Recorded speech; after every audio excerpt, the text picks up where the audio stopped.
Bonjour, c'est en compagnie de Martin Léonard, sauvaginier d'Expérience. Bonjour Martin. Salut Denis. Ça va bien? Oui, ça va très bien. Ouais. Martin, ce matin, on a une journée magnifique. On était à la chasse à Loutarde. Ouais. On a fait une belle chasse. Ouais. On est dans une méga cache. Moi, Ouais. je connaissais pas ça, une méga cache.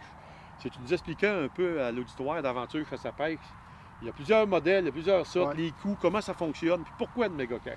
En fait, les méga caches, ça a été conçu pour pouvoir, chasser plusieurs en même temps dans un fossé ou dans un endroit où c'est qu'on peut être on est en sécurité, si on veut. C'est léger, c'est facile à transporter. Ça se monte facilement. On va la préparer au préalable, on va la préparer là, pour mettre du foin dessus, comme on a mis sur les côtés. Oui, ouais, c'est ça. Donc, ce foin-là va pas mal nous suivre tout au long de la saison. On peut la laisser préparer tout le temps. Oui, c'est ça. Ce qui fait le matin, quand on est arrivé ce matin, ça a pris 5 minutes, tout est installé. On a pris un petit peu de foin du moment, de la place pour un petit peu la déguiser. Ces caches-là, on les retrouve sur le marché. Il y en a différents modèles. Il y a différentes compagnies. Il y a la compagnie Avianix qui en fait. Il y a la compagnie Altan Safe Outdoor qui en font aussi. C'est une structure d'aluminium avec de la toile. C'est un genre de dunning ou un canevas assez résistant qui est camouflage à la base, mais avec les cendres qu'on retrouve sur les côtés, là, à ce moment-là, on peut mettre le camouflage plus facilement. Ça se monte, comme je disais tantôt, rapidement. Et puis, ce qui est l'avantage, c'est qu'on est complètement camouflé. Quand on se baisse, là, quand on se baisse, c'est ça.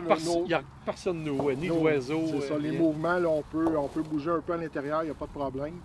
Puis, point de vue sécurité, bien, tout le monde peut tirer dans la même direction. Il n'y a pas de tir croisé. Fait que non, à ce niveau-là, c'est vraiment une belle invention. Puis, contrairement, Martin, à des tombeaux qui sont positionnés au travers des aplats dans le champ, les tombeaux, on sait très bien que le problème, c'est que le tombeau, que le soleil, ça fait un patch d'ombre. Si on serait au vol en l'air, on verrait 4 patchs d'ombre dans le champ de 4 tombeaux.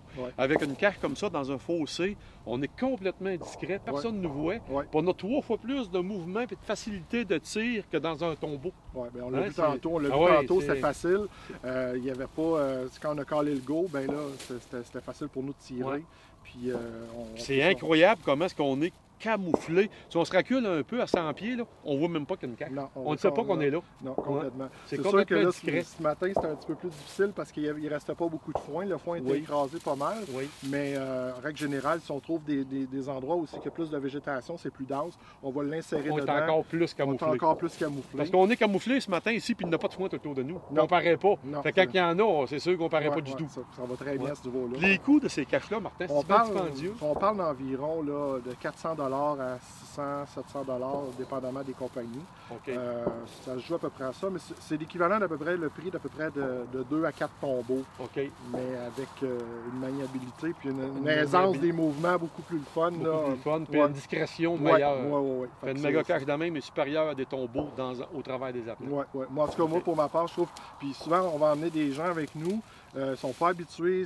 Le fait d'être couché dans une cache, de tirer couché, tirer assis, c'est difficile. Bien ici, on fait tout simplement se lever debout, puis on est prêt à tirer. Oui, puis le capitaine, on pourrait dire, celui qui dirige le go, il a plus de facilité, il peut parler à son monde autour de lui. Les gars, on attend, on les laisse atterrir, il en vient un autre batch, on va prendre la deuxième batch au lieu de la première. C'est ça. Fait que là, vous avez plus de communication, plus facile. Fait que c'est réellement une belle innovation. C'est pas mal le fun. Fait que, en tout cas, moi, je le recommande fortement dans tous les bons magasins.